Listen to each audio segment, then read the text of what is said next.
بسم اللہ الرحمن الرحیم۔ معزز ناظرین، آج ہم جو واقعہ آپ کے گوش گزار کرنے جا رہے ہیں اس میں ماں کو ستانے کا بھیانک انجام بیان کیا گیا ہے۔ وقت کے ساتھ ساتھ اس کی عمر بھی بڑھ رہی تھی۔ وہ اپنی ماں کا اکلوتا بیٹا تھا۔ اس کی آنکھوں کا تارا، اللہ کے بعد اس کی امیدوں کا مرکز صرف وہی بیٹا تھا۔ اس کی پرورش کے لیے نہ جانے اس نے کون کون سے مشکل ترین کام اپنے ذمے لے رکھے تھے۔ وہ محنت مشقت کر کے روزی کماتی تھی۔ وہ بیٹے کی خاطر لڑکیوں کے ایک تعلیمی ادارے میں بطور چپڑاسی کام کرنے لگی۔ اب اس کا بیٹا ہائی اسکول میں پہنچ چکا تھا۔ امتحان سر پر تھا۔ ماں بیٹے سے کہیں زیادہ اس کی کامیابی کی دعائیں مانگ رہی تھی، اور پھر ماں کی خوشی کا کوئی ٹھکانہ نہ رہا جب اس نے سنا کہ بیٹا کالج میں داخل ہو چکا ہے۔ وقت گزرنے کے ساتھ ساتھ بیٹا تعلیمی میدان میں آگے بڑھتا رہا۔ کالج میں تعلیم مکمل کرنے کے بعد اس نے یونیورسٹی کی ڈگری حاصل کی۔ پھر ڈگری کے کاغذات لے کر ماں کے ہاتھ پر رکھ دیے۔ ماں کی مسرت کا کیا کہنا، وہ تو برسوں سے محنت مزدوری کر کے بیٹے کو پڑھا لکھا رہی تھی۔ آج وہ بیٹا یونیورسٹی کی اعلیٰ ڈگری حاصل کر چکا تھا۔ واقعی ماں کے لیے یہ عظیم خوشخبری تھی۔ ایک دن اس نے خوشی سے بھیگے ہوئے لہجے میں کہا، بیٹا، میں نے تمہارے تعلیمی زمانے ہی میں تمہاری ماموزاد سے شادی کا وعدہ کر لیا تھا۔ اس بات سے تم بھی بخوبی واقف ہو۔ وہ لڑکی بھی کئی برسوں سے تمہاری انتظار کر رہی ہے۔ وہ تمہاری اعلیٰ تعلیم اور کامیابی کے لیے برابر دعائیں مانگتی تھی۔ اب ایک طویل انتظار کے بعد وہ وقت آ گیا ہے کہ میں تمہاری شادی تمہاری ماموزاد سے کر دوں۔ ارے یہ تم کیا کہہ رہی ہو ماں؟ بیٹے نے ماں کو گھورتے ہوئے کہا۔ اس کا انداز ہی بدلا ہوا تھا۔ وہ بڑے سخت لہجے میں کہہ رہا تھا، میں ایسی لڑکی سے شادی ہرگز نہیں کر سکتا جو ان پڑھ، جاہل اور گنوار ہو۔ میں ماموزاد سے قطعاً شادی نہیں کر سکتا۔ اس بات کی خبر جب اس لڑکی کو ملی جو برسوں سے شادی کے انتظار میں بیٹھی تھی تو شدت غم سے اس کی حالت ناگفتہ بے ہو گئی۔ اپنے ہونے والے شوہر کی ترقی اور اعلیٰ تعلیم سے اس کے چہرے پر جو چار چاند لگے تھے وہ یک لخت بجھ گئے۔ شادی کا خواب چکنا چور ہو گیا۔ پھر اس کی زندگی آنسوؤں کی برسات ہو کر رہ گئی۔ ماں نے بڑے صبر و تحمل کا مظاہرہ کیا۔ اس نے بیٹے کو احساس تک نہ ہونے دیا کہ اس کی باتیں اسے کس قدر ناگوار گزری ہیں۔ بیٹے کی شادی کا موضوع بس یہیں دب گیا۔ ایک دن ایسا بھی آیا کہ بیٹا شہر کی ایک کمپنی میں اچھی ملازمت کے حصول میں کامیاب ہو گیا۔ اس نے ماں سے کہا کہ ہم گاؤں کا گھر بیچ کر شہر چلتے ہیں کیونکہ میری نوکری شہر ہی میں لگی ہے۔ ماں کے پاس ہاں کے علاوہ اور کوئی جواب کیا ہو سکتا تھا؟ بیٹا اپنی ماں کے ساتھ شہر پہنچ چکا تھا۔ وہاں اس نے ایک خوبصورت سا گھر خریدا۔ دستاویز لکھی جا رہی تھی۔ ماں بھی پاس بیٹھی تھی۔ دستاویز لکھنے والے مختار نے پوچھا، گھر کس کے نام سے رجسٹری ہونا ہے؟ میرے نام سے۔ اور کس کے نام سے؟ بیٹے نے جھٹ جواب دیا۔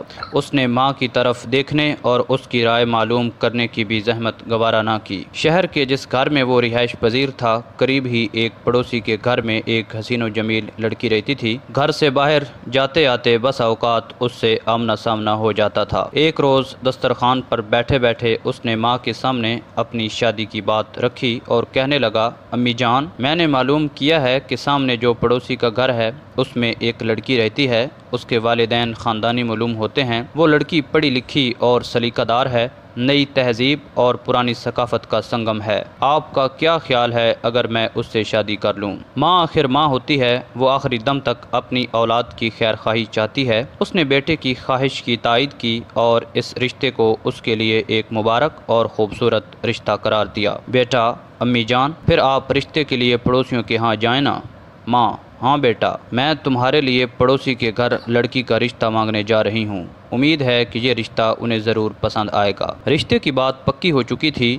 لڑکی والوں کو لڑکا پسند آ گیا کیونکہ وہ اعلیٰ تعلیم حاصل کر کے بہت اچھی ملازمت کر رہا تھا۔ جب لڑکے کو لڑکی پہلے ہی سے پسند تھی، چنانچہ فوراً شادی ہو گئی۔ ماں اپنے بیٹے کی شادی کا برسوں سے انتظار کر رہی تھی۔ اگرچہ بیٹے نے اس کا طے کیا ہوا رشتہ ٹھکرا دیا تھا، تاہم وہ اب بھی متمنی تھی کہ اپنے آنگن میں بچوں کے چہکنے کی صدائیں سنے، اور وہ دن بھی آ گیا جب بیٹا ایک بچے کا باپ بن گیا۔ ماں کا معمول تھا کہ وہ دن بھر اپنے ننھے پوتے کو سینے سے لگائے رکھتی، اسے پیار کرتی، جھولا جھلاتی اور سوتے وقت اسے اس کے ماں باپ کے حوالے کر دیتی۔ دادا دادی کا پیار بھی کتنا نرالا ہوتا ہے۔ شاید اسی لیے تو بچے دادا دادی کی زندگی میں انہیں ہی اپنا سب کچھ سمجھتے ہیں۔ یہ سلسلہ کئی ماہ تک چلا، مگر اس گھر میں پیار محبت کی روشنی زیادہ دیر تک نہیں رہی۔ بہو تھی تو خوبصورت، مگر سیرت کے اعتبار سے اچھی نہیں تھی۔ ایک دن اس نے شوہر کے سامنے صاف صاف اعلان کر دیا، تمہاری ماں کی وجہ سے میری زندگی جہنم بن گئی ہے۔ یہ بڑا سخت جملہ تھا۔ بیٹا دم بخود رہ گیا، وہ چپ نہ رہ سکا، فوراً پوچھا، اس جملے سے تمہارا مقصد؟ بیوی نے بلا جھجک کہہ دیا، یا میں اس گھر میں رہوں گی یا تمہاری ماں۔ وہ بولا، یہ تم کیا کہہ رہی ہو؟ یہ تو میری ماں ہے۔ ہاں میں جانتی ہوں کہ وہ بڑھیا تمہاری ماں ہے اور میری ساس، مگر کیا تمہارے نزدیک وہ مجھ سے بھی زیادہ اہم ہے؟ کیا میں تمہاری شریک حیات نہیں ہوں؟ بتاؤ، تمہارے حق میں ہم میں سے زیادہ فائدہ دینے والی کون ہے؟ شوہر نے اسے پیار سے سمجھاتے ہوئے کہا، تمہاری ناراضی مجھے قطعی پسند نہیں، تھوڑا صبر سے کام لو یہاں تک کہ مجھے کوئی راستہ سجھائی دے۔ ماں کا معمول بن گیا تھا کہ وہ اپنے پوتے کی بہت خدمت کرتی، اسے نہلاتی دھلاتی، کھلاتی پلاتی اور اسے خوش رکھنے کی ہر ممکن کوشش کرتی۔ صرف بچے کی ہی نہیں بلکہ بہو کی بھی خدمت کرنے میں پیش رہتی۔ البتہ پوتے کے ساتھ اس کی محبت اور پیار کا یہ عالم تھا کہ ماں بھی اس معاملے میں دادی سے پیچھے رہ گئی۔ شوہر کو اس نے ماں کے خلاف اتنا بھڑکایا اور ورغلایا کہ وہ بھی ماں سے نالاں ہو گیا۔ اس نے ماں سے حقیقت حال معلوم کرنے کی بھی زحمت نہیں کی۔ اس نے ماں سے اتنا سخت رویہ اپنایا کہ وہ بے حد آزردہ رہنے لگی۔ چنانچہ وہ ایک دن اپنے قریبی رشتہ دار کے ہاں چلی گئی۔ دن گزرتے رہے، ماں کی اندرونی کیفیت یہ تھی کہ اسے پوتے کی یاد ستاتی تھی۔ ایک دن اسے گمان ہوا کہ مجھے گھر سے آئے ہوئے کئی ہفتے ہو چکے ہیں، ممکن ہے اب بیٹا اور بہو بھی مجھے دیکھنے کی خواہش کر رہے ہوں۔ چنانچہ وہ رشتہ دار کے گھر سے اجازت لے کر اپنے گھر روانہ ہو گئی۔ یہ سخت گرمی کا دن تھا۔ ماں پیدل چل کر اپنے گھر کے دروازے پر پہنچی، دستک دی، اندر سے کسی کی آواز نہ آئی۔ اس نے بار بار دروازہ کھٹکھٹایا۔ اچانک دروازہ کھلا، سامنے بہو کھڑی تھی۔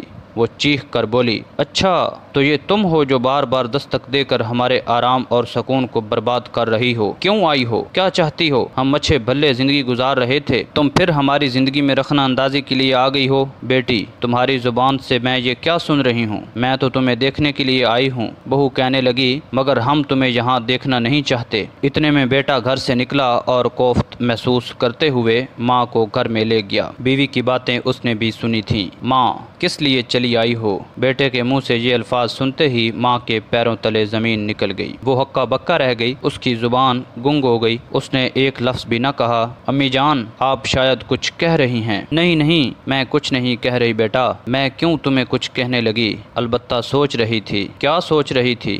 بیٹے نے جلدی سے پوچھا۔ میں سوچ رہی تھی کہ اب مجھے کہاں جانا چاہیے، ماں نے کہا۔ بیٹا فوراً بیوی کے پاس گیا اور چند منٹ بعد ماں سے آ کر کہنے لگا، امی جان، ایسا کرتے ہیں کہ ہمارے ایک جاننے والے ہیں، ہم سب ان سے ملاقات کے لیے چلتے ہیں۔ بہت دن ہو گئے ان سے ملاقات نہیں ہو سکی۔ جب تم لوگ چلنا چاہتے ہو تو مجھے بھی کوئی اعتراض نہیں، ماں نے جواب دیا۔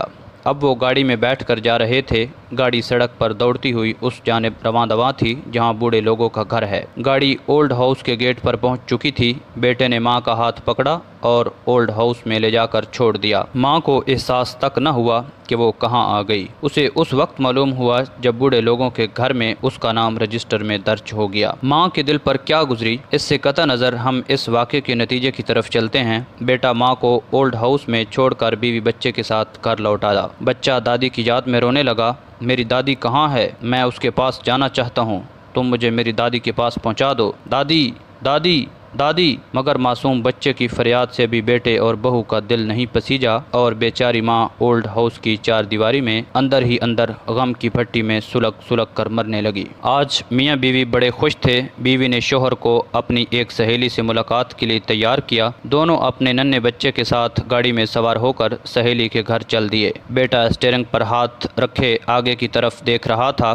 گاڑی پوری رفتار سے دوڑ رہی تھی۔ اس کی آنکھوں کے سامنے اپنی ماں کے افسردہ چہرے کے عکس رہ کر ابھر اور ڈوب رہے تھے۔ وہ گہری سوچ میں ڈوبا ہوا تھا۔ اچانک اس کے کانوں میں ساتھ بیٹھی ہوئی بیوی کی بھیانک چیخ سنائی دی، رکو، رکو، بریک لگاؤ۔ ابھی اس کے منہ سے یہ الفاظ پوری طرح ادا بھی نہ ہو پائے تھے کہ اس کی گاڑی آنن فانن آگے جاتے ہوئے ٹرک کے نیچے آ کر دب گئی۔ بیوی نے جائے حادثہ پر ہی دم توڑ دیا۔ شوہر کے ہاتھ پاؤں ٹوٹ گئے، وہ اپاہج ہو گیا۔ البتہ ننھا بچہ بالکل صحیح سالم رہا۔ بیٹا بستر مرض پر زیر علاج تھا اور چلا کر کہہ رہا تھا، ماں، کہاں ہے میری ماں؟